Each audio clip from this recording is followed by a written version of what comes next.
چونکہ ہم نے دیکھا کہ کراچی میں ایک حالیہ میٹنگ ہوئی تھی، وہاں پر تاجر کمیونٹی کی بہت زیادہ تعداد بھی تھی، تو وہاں پر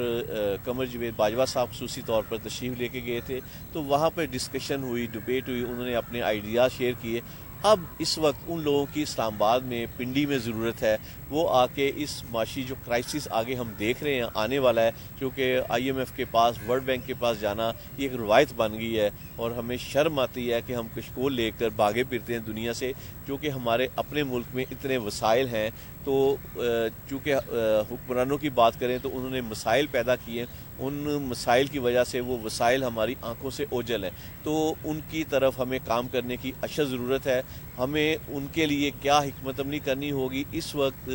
ایک یہ نظام جو حکومت ہے، اس حکومت سے جان چھڑوانی ہوگی، ایک ایسی حکومت لے کے آنی ہوگی جو ٹیکنوکریٹ کی بات تو ہم کرتے ہیں لیکن اس سے ہم ڈرتے ہیں اس کے آنے پہ، لیکن اس کے لیے جو ہمارے ایمرجنسی جو اس وقت ہمیں دکھائی دے رہی ہے، اس کے لیے ہمیں اقدامات کی ضرورت ہوگی۔ اس میں جو ہمارے ایکسپرٹس ہیں ان کی خدمات لیں، ان کے ساتھ مل کر آئندہ کے لیے ایک ایسی حکمت عملی بنائیں جس کے لیے میں سمجھتا ہوں کہ پاکستان کا اس وقت جو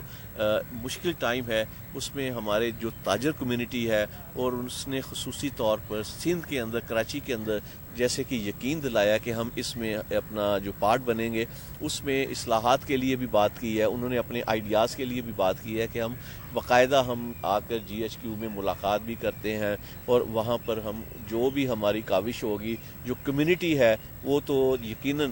بہت فعال دکھائی دے رہی ہے۔ ان کے فعال ہونے کی وجہ یہی ہے کہ وہ چاہ رہے ہیں کہ کراچی کے جو تھوڑے سے حالات ابھی بھی تشویشناک ہیں ان سے بھی نکلا جائے، ان سے بھی جان چھڑائی جائے۔ اس کے لیے یہی ہوگا کہ ہمیں نہ کہ صرف کراچی پہ ڈیپینڈ کرنا ہوگا، ہمیں پنجاب میں،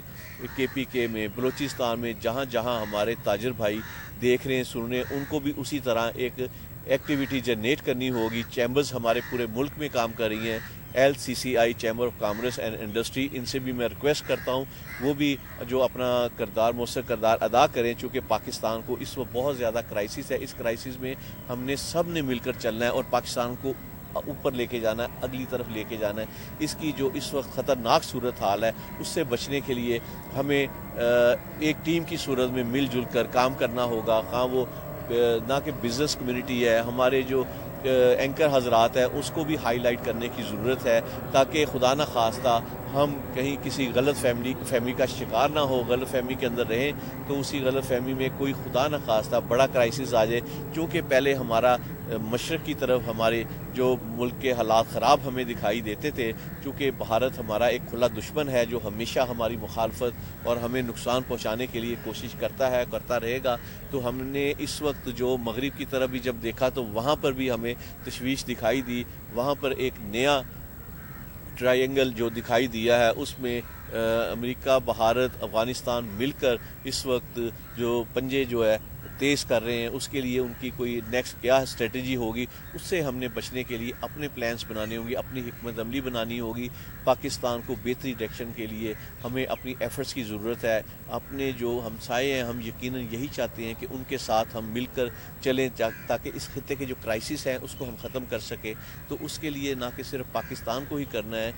ڈو مور کا ہمیں کہا جاتا ہے، لیکن یہاں سے سائن اپ کیا ہے نو مور۔ تو ہمیں نو مور کے ساتھ ساتھ اپنے جو تحفظات ہیں اس کے بارے میں بھی آگاہ کرنا ہے، چونکہ ہم نے افغانستان کے اندر جو اس وقت کرائسس دیکھ رہے ہیں، تو خدا نہ خواستہ اگر سرحد سے اس طرف آتے ہیں تو ہمارے لیے نقصان دہ ہو سکتے ہیں۔ ہم نے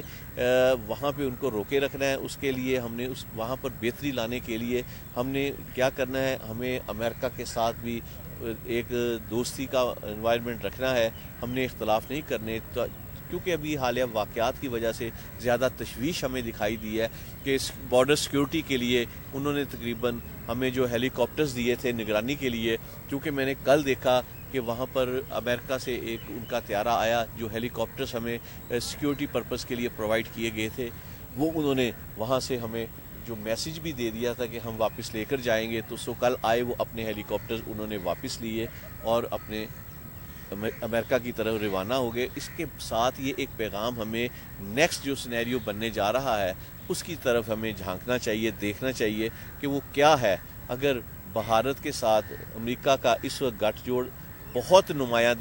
دے رہا ہے، دوستوں کی طرح دکھائے، یہ لانگ ٹرم نہیں ہوگا، یہ مفادات کی لڑائی ہے۔ امریکہ نے اپنا اسلحہ بیچنا ہے، بھارت نے خریدنا ہے، یہاں تک تو ٹھیک ہے، لیکن اس نے کیا کرنا ہے، F-16 جو ہے اس کی جو فیکٹری ہے سنا ہے وہ بھی بھارت میں شفٹ کرنے کے لیے پلان کر رہا ہے، تو یہ اس کے اپنے مفادات کی دوستی ہے۔ تو جب بھی کوئی مفادات سامنے رکھ کر دوستیاں ہوتی ہیں تو وہ زیادہ دیر نہیں چلا کرتی، یہ ان کا سیلف جو انٹرسٹ ہے اس کے تحت وہ تمام معاملات کو دیکھ رہے ہیں، لیکن جو ہماری دوستی جس کے ساتھ ہے فار ایور ہے، اور یقیناً وہ جو ہے کہا جاتا ہے کہ ہمالیہ سے اونچی اور سمندر سے گہری ہے، تو ہماری کوشش ہے کہ ہم بھی لوگوں کے ساتھ مل کر بھائی چارے کی فضا کو قائم رکھنا چاہتے ہیں۔ اگر کسی نے پاکستان کی طرف بری نگاہ سے دیکھا، یقین کیجئے ان کا جواب پتھر سے ہم دینے کی طاقت رکھتے ہیں۔ یہ پاکستان نہ تو 65 والا ہے نہ 71 والا، اس وقت پاکستان الحمدللہ خود مختار ملک ہے، اور اس کے جو وسائل ہیں پہلے سے بہت زیادہ ہیں۔ یہاں کی جو صورتحال جو بھانپنے کی کوشش کی جا رہی ہے،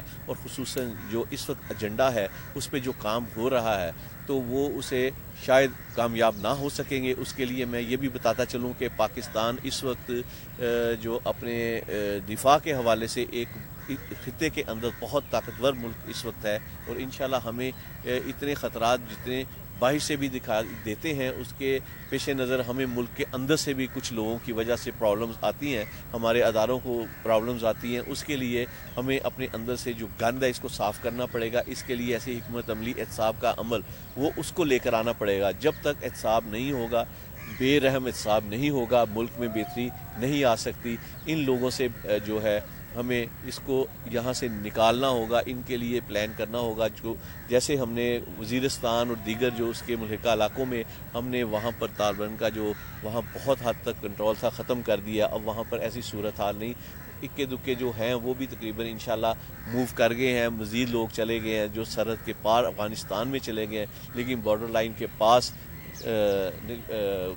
جو وہاں پر ان کی بستیاں ہیں، تو وہاں پر امریکہ جو ڈو مور کی بات کرتا ہے اس کی ضرورت ہے، وہاں پر وہ ان کا جو صفایا اس نے کرنا ہے، ہم نے نہیں کرنا۔ اپنے جو کام ہم نے کر لیا، جو ہمارے ذمہ تھا ہم نے اپنا کام مکمل کیا۔ جو افغانستان کے اندر ہیں وہاں پر ان کے ڈرون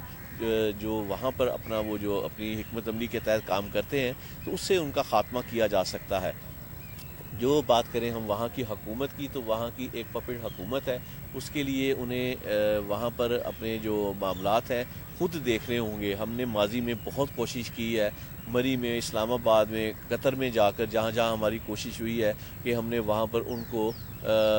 کافی ہیلپ آؤٹ کیا ہے، اور انٹرنیشنل جو بھی خواہشات تھی اس کے مطابق، لیکن وہاں اندر اتنے مسائل بڑھ گئے ہیں، اس میں اتنے جو لوگوں کی انوالومنٹ ہو گئی ہے، وہاں پہ جو پہلے طالبان پاکستان کے کافی حد تک بات مان لیا کرتے تھے، شاید آئندہ وہ ایسی صورتحال ہمیں دکھائی نہیں دے رہی، کیونکہ انڈیا کا، چائنا کا، روس کا اور دیگر ممالک کا وہاں پر آنے کی موجودگی کی وجہ سے وہ حالات بہت زیادہ تبدیلی جو ہے دکھائی دے رہی ہے۔ تو ہم اس بات کر رہے تھے پاکستان کے اندر اس وقت جو سیاسی منظرنامہ ہے اس میں بہت زیادہ تبدیلیاں دکھائی دے رہی ہیں۔ اگر اس کی ہیئرنگ کی بات کرتے ہیں، 3 کو میاں محمد نواز شریف پاکستان آتے ہیں، آنے کے بعد اگر عدالت میں پیش ہوتے ہیں تو کیا ہوگا؟ قبل ضمانت جو ان کی گرفتاری کے امکانات بھی اس وقت ہیں۔ آئینی جو ہم نے دیکھا ماضی میں کیپٹن صفدر صاحب کو گرفتار کر کے پیش کیا گیا، لیکن ان کے ناقابل گرفتاری نہیں ہے، قابل گرفتاری ہے، جو ناقابل ہوں گے تب اس صورت میں ممکن ہے کہ اگر ہیئرنگ پہ نہیں آتے تو پھر ان کی صورتحال کچھ اور بھی مشکل سے مشکل ہوتی جائے گی۔ لیکن میاں محمد نواز شریف مسلم لیگ نواز کو تو شاید بچا سکتے ہیں، لیکن اس صورتحال میں مسلم لیگ نواز ان کو نہیں بچا سکتی، کیونکہ ان کے جو کیسز ہیں وہ